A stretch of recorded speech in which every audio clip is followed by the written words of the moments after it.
फ्लिपकार्ट पे जो कॉस्टली वाली चीज़ है ना वो ओटीपी के बेसिस पे होते हैं। Open box delivery for example,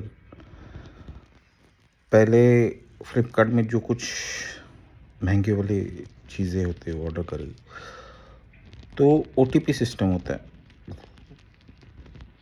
पहले वो प्रोडक्ट को ये करते हैं, मतलब वो जो डिलीवरी बॉय उसे चेक करता है और देखता है क्या वो आप आपने अगर मोबाइल ऑर्डर किया है तो मोबाइल है कि नहीं, डिफेक्टेड है कि नहीं, या फिर मोबाइल की जगह कुछ और आ गया है कि नहीं।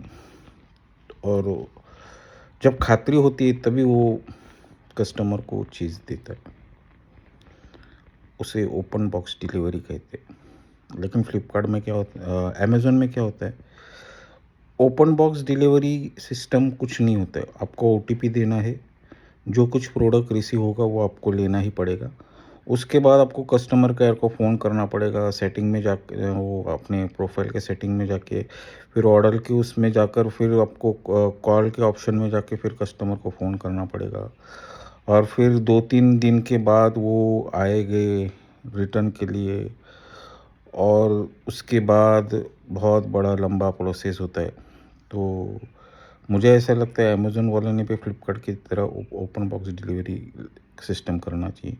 यानी कि ओपन करो बॉक्स को और फिर उसके अंदर जो कुछ प्रोडक्ट है वो डिलीवरी बॉय क्लिक करता है कि वो सेम प्रोडक्ट है कि नहीं, और वो क्लिक करके वो कंपनी को वो फ़ोटो सेंड करता है और उसके बाद देता है। तो अमेज़न, मतलब मैं एक्चुअली अमेज़न से ख़रीदता हूँ चीज़ें, लेकिन अभी I have move to Flipkart. मतलब ज़्यादा, मतलब प्रोडक्ट फ्लिपकार्ट पे मैं अगर कुछ महंगी वाली चीज़ होती है जैसे इलेक्ट्रॉनिक चीज़ें वो फ्लिपकार्ट से इसलिए मंगाता हूँ। पहले मैं अमेज़न से ज़्यादा मंगाता था, क्योंकि अमेज़न का कैसा होता है, आफ्टर से मतलब वो जो, मतलब अमेज़न में ये ज़्यादा होते हैं, मतलब varieties as compare to Flipkart.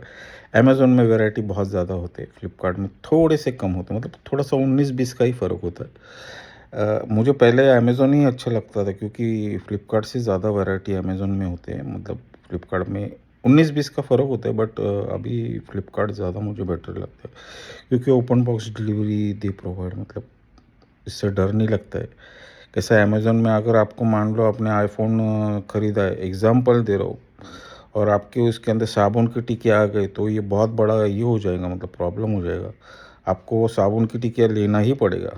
लेकिन फ्लिपकार्ट में अगर मान लो आईफ़ोन की जगह अगर आपको साबुन की टिकिया आई, तो जो डिलीवरी बॉय है वो आपको ये करेगा, मतलब वो प्रोडक्ट आपको देगा नहीं, वो क्लिक करेगा फ़ोटो को और वो कंपनी को सेंड करेगा और आपका ऑर्डर ये होगा, मतलब आपको आपके पैसे रिफ़ंड हो जाएंगे।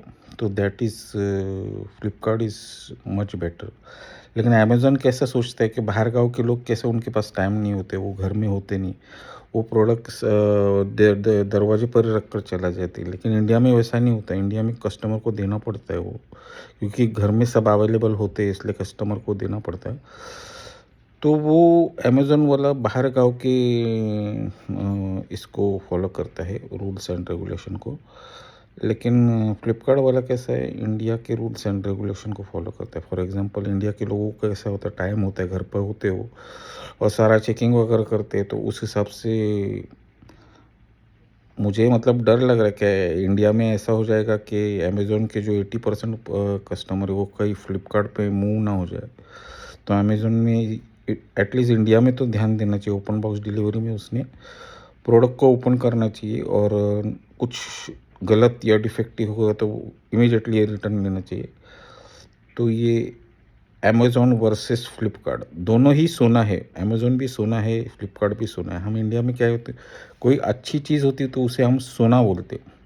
तो अमेज़न, फ्लिपकार्ट दोनों ही अच्छी कंपनी है। लेकिन अमेज़न ने अब फ्लिपकार्ट के रूल्स एंड रेगुलेशन को फॉलो करना चाहिए, क्योंकि कंपटीशन होता है। क्योंकि आजकल बहुत कंपटीशन चल रहा है, हर जगह ऑनलाइन पे भी कंपटीशन चल रहा है, दुकान में भी कंपटीशन चल रहा है, हर जगह कंपटीशन ही कंपटीशन चल रहा है। तो अमेज़न ने थोड़ा ध्यान देना चाहिए।